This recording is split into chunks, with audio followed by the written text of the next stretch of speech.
हम इसी चीज़ का वेट करते रहेंगे कि जब पेरेंट्स आएँ इकट्ठा होकर रोष व्याप्त करें, धरना प्रदर्शन करें, मीडिया में जाएँ, उच्च अधिकारियों तक, मंत्रालय तक अपनी बात पहुँचाएँ, उसके बाद ही होगा। क्या सक्षम अधिकारी जो जिम्मेदार हैं उनका जिम्मेदारी नहीं है? अपने पद निर्वहन का जिम्मेदारी नहीं है? क्या उनको दिखता नहीं है? 6 साल में अगर विद्यालय की एक ईंट भी नहीं लगी है, उसका टेंडर प्रक्रिया भी पूरी नहीं हुई है, तो इस व्यवस्था का दोषी कौन है? जिला के खेवड़ा स्थित केंद्रीय विद्यालय जीसी सीआरपीएफ की दुर्व्यवस्था को लेकर अभिभावक अध्यापक संघ ने पत्रकार वार्ता आयोजित की, जिसमें स्कूल से जुड़ी गंभीर समस्याओं पर प्रकाश डाला गया। संघ के अनुसार 373 छात्र महज 6 टिन शेड कमरों में 2 शिफ्टों में पढ़ने को मजबूर हैं, जबकि स्कूल को शुरू हुए 6 वर्ष बीत चुके हैं और अब तक स्थायी भवन की व्यवस्था नहीं हो सकी है। संघ के प्रतिनिधि संदीप चहर व अन्य सदस्यों ने बताया कि प्रारंभ में स्कूल को 17 अस्थायी टिन शेड कमरे दिए गए थे, जिनमें से अब केवल 6 ही सुरक्षित हैं। शेष कमरों को कंडम घोषित कर दिया गया है। विद्यालय में न तो पुस्तकालय है, न कंप्यूटर, न विज्ञान प्रयोगशाला और न ही पीने के पानी की पर्याप्त व्यवस्था। गर्मी के मौसम में छात्र एकमात्र वाटर कूलर से प्यास बुझाने को विवश हैं। सुरक्षा प्रमाण पत्र और अग्निशमन एनओसी के बिना ही सीबीएसई द्वारा स्कूल को प्रोविजनल एफिलिएशन दिए जाने पर भी सवाल उठाए गए हैं। संघ ने मांग की है कि केवीएस मानकों के अनुसार स्कूल में कम से कम 15 कक्ष तत्काल उपलब्ध कराए जाएं, सुरक्षा प्रमाण पत्र व फायर एनओसी प्रदान की जाए और पीने के पानी की समुचित व्यवस्था सुनिश्चित की जाए। इसके अतिरिक्त संघ ने दोषी अधिकारियों की पहचान कर उनके खिलाफ जांच और आवश्यक कार्रवाई की मांग की है, ताकि बच्चों को सुरक्षित और सम्मानजनक शिक्षा का अधिकार सुनिश्चित किया जा सके।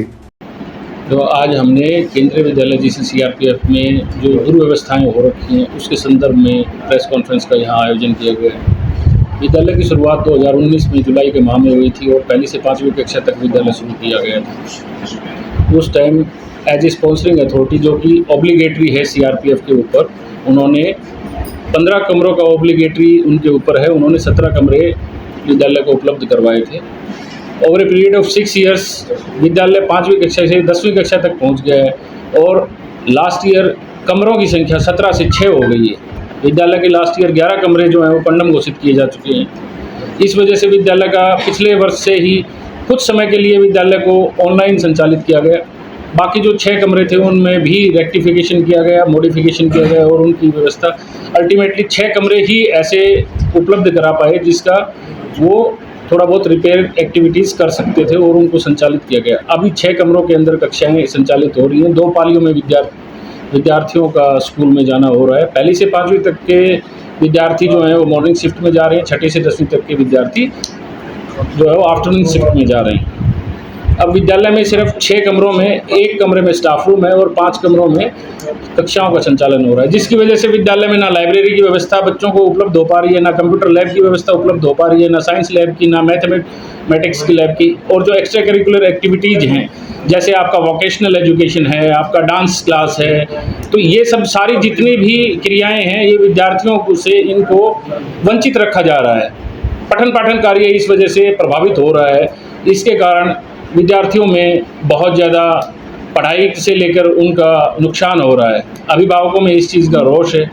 हमने अपना रिटन रिप्रेजेंटेशन डीआईजी सीआरपीएफ को और कमिश्नर केवीएस को प्राचार्य के माध्यम से भेजा, लेकिन स्थिति 10 की 10 बनी हुई है। पिछले वर्ष से ही उपायुक्त गुरुग्राम संभाग केंद्रीय विद्यालय की नॉलेज में मामला है, लेकिन वो भी सिर्फ बयानबाजी से तक ही सीमित है। उनकी तरफ से भी कोई एक्शन नहीं लिया गया है, ना ही उनकी तरफ से सीआरपीएफ को कोई ऐसा पत्राचार अगर किया भी हो तो लेकिन उनकी तरफ से कोई एक्शन नहीं हुआ है, जिससे कि विद्यालय में कमरों की संख्या जो है 6 से मिनिमम बढ़ाकर अभी आज 10वीं कक्षा तक विद्यालय संचालित है तो 20 कमरों के विद्यालय को आवश्यकता है। विद्यालय शुरुआत से ही बिना फायर एनओसी के चल रहा है, बिना सेफ्टी सर्टिफिकेट के चल रहा है। अब आज के दिन विद्यालय के पास 6 कमरों के जो सेफ्टी सर्टिफिकेट है वो भी सितंबर माह में एक्सपायर हो रहा है। विद्यालय की जो बिल्डिंग के 6 साल हो चुके हैं, आज तक टेंडर प्रक्रिया भी उसकी कंप्लीट नहीं हुई है। विद्यालय में व्यवस्थाओं की बहुत ज़्यादा कमी हो रखी है, बच्चों को पीने के पानी की व्यवस्था भी नहीं है। दुर्व्यवस्थाओं का अंबार लगा हुआ है, जिस वजह से बच्चे भी परेशान हैं। सरकारी नौकरी में होते हुए ना प्राचार्य ना शिक्षक महोदय अपनी आवाज़ उठा सकते हैं। वो अपने चैनल में सिर्फ और सिर्फ डिप्टी कमिश्नर केवीएस तक ही अपना बात पहुंचा सकते हैं, वो भी मजबूर हैं। अब जाते हैं अभिभावक, जवाब मांगते हैं प्राचार्य से, अब वो क्या जवाब दें? स्पॉन्सरिंग अथॉरिटी का जिम्मेदारी है रूम्स अवेलेबल कराने की, वो अपनी जिम्मेदारियों से दूर भाग रही थी। लास्ट 25 अप्रैल 2025 को हमारा डेलीगेशन डीआईजी सीआरपीएफ और प्राचार्य के साथ में हमारी मीटिंग हुई, जिसमें उन्होंने माना कि हाँ, जिम्मेदारी हमारी है रूम उपलब्ध कराने की। और सुनने में आया कि उन्होंने अपने उच्च अधिकारियों को अभी एक पत्र लिखा है, लेकिन उसका भी रिजल्ट जो है भविष्य के गर्भ में है, और पता नहीं बच्चों के लिए कब कमरों की व्यवस्था हो पाएगी। हम सारे अभिभावक यहाँ इकट्ठे हुए हैं, हमारे अंदर यही रोष है कि जो अधिकारियों दोषी हैं, 6 साल हो गए, टेंडर प्रक्रिया पूरी नहीं हुई, लास्ट ईयर से 6 कमरों में विद्यालय संचालित हो रहा है, 11 कमरे जो कंडम घोषित हुए उनके एवज में जो सीआरपीएफ को जो अल्टरनेट कमरों की व्यवस्था करनी थी, ये सारे के सारे अधिकारियों के बीच पत्राचार में ही मामला उलझा हुआ है। इसका जो मेन शोषण हो रहा है वो हमारे बच्चों का शोषण हो रहा है, पढ़ाई बच्चों की प्रभावित हो रही है, नुकसान बच्चों का हो रहा है, इनका तो कुछ नहीं हो रहा है। क्या सीआरपीएफ अथॉरिटी अवेलेबल करा नहीं सकती है? क्या उनका जिम्मेदारी था नहीं? क्या हम इसी चीज़ का वेट करते रहेंगे कि जब पेरेंट्स आएँ, इकट्ठा होकर रोष व्याप्त करें, धरना प्रदर्शन करें, मीडिया में जाएं, उच्च अधिकारियों तक, मंत्रालय तक अपनी बात पहुंचाएं, उसके बाद ही होगा? क्या सक्षम अधिकारी जो जिम्मेदार हैं उनका जिम्मेदारी नहीं है? अपने पद निर्वहन का जिम्मेदारी नहीं है? क्या उनको दिखता नहीं है? 6 साल में अगर विद्यालय की एक ईंट भी नहीं लगी है, उसका टेंडर प्रक्रिया भी पूरी नहीं हुई है, तो इस व्यवस्था का दोषी कौन है? हमारी डिमांड ये है कि हमें जल्द से जल्द जितनी विद्यालय को ज़रूरत है, कम से कम 20 कमरों की वो उपलब्धता कराई जाए, ताकि विद्यालयों में बच्चों का पठन पाठन कार्य जो है सुचारू रूप से हो सके।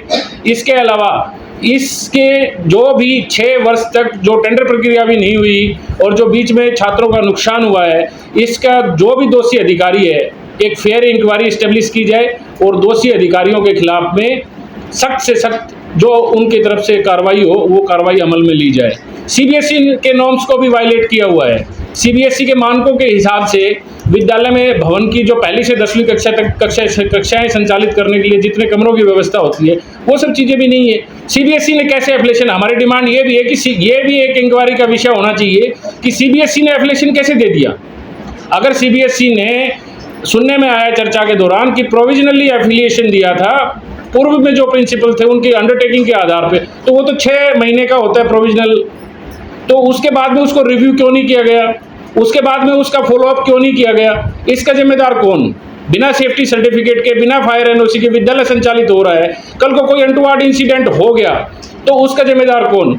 तो हमारी सभी सक्षम अधिकारियों से अपील है कि वो इसमें एक फेयर इंक्वायरी स्टेब्लिश करें, बच्चों को जल्द से जल्द जो अल्टरनेट व्यवस्था है कमरों की वो उपलब्ध कराई जाए और फेयर इंक्वायरी करके दोषी अधिकारियों के खिलाफ सख्त से सख्त अनुशासनात्मक कार्रवाई अमल में लाई जाए, ताकि भविष्य में ऐसी चीज़ें वो दोबारा ना दोहरा सके और दोबारा हमारी तरह और पेरेंट्स को इकट्ठा होकर अपना रोष व्यक्त करने के लिए ना आना पड़े।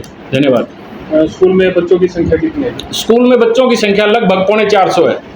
तो स्कूल में सीआरपीएफ के स्टाफ और ऑफिसर्स के बच्चे भी पढ़ते हैं? उनके बच्चे भी पढ़ते हैं। सीआरपीएफ का अपना भी एक इंस्टीट्यूशनल स्कूल है, जैसे आर्मी में आर्मी स्कूल, एयरफोर्स में एयरफोर्स स्कूल रहता है, नेवी में नेवल स्कूल रहता है, इसी तरह उनका भी आप कंपेयर करके देखिए उनके स्कूल की व्यवस्था और केंद्रीय विद्यालय की व्यवस्था, आप दोनों में कंपैरिजन कर, जमीन आसमान का फर्क है। उनके पास में सारी चीज़ें की सुविधाएं हैं, हालांकि बच्चे सीआरपीएफ के भी पढ़ रहे हैं, लेकिन इस तरफ ध्यान क्यों नहीं गया गया?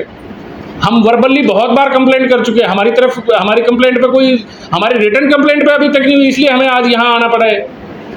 तो आपकी मांग है कि या तो सुविधाएं दी जाएं या मर्ज भी करवानी मर्ज कर दिया? नहीं, वो मर्ज तो हो नहीं सकता, क्योंकि ये सीआरपीएफ का अपना इंस्टीट्यूशनल स्कूल है और केवीएस जो है वो सेंट्रल गवर्नमेंट रन करती है, मिनिस्ट्री ऑफ एचआरडी रन करती है इसको, तो ये मर्ज तो हो नहीं सकते हैं।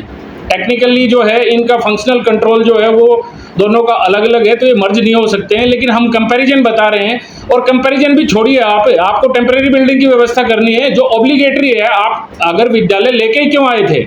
चर्चा के दौरान इन बातों पे भी बहस हुई है कि अगर आपके पास में रूम्स की अवेलेबिलिटी थी, इंफ्रास्ट्रक्चर आपके पास में नहीं था, तो आपने 5वीं से 8वीं तक अपग्रेड नहीं करना था, 8वीं के बाद 10वीं की कक्षाएं नहीं लगानी थी।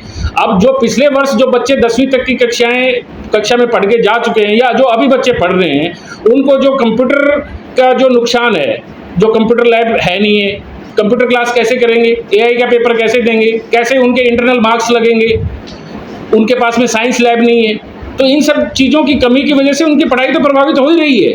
बच्चों को जो इंफ्रास्ट्रक्चर चाहिए वो स्कूल में है ही नहीं।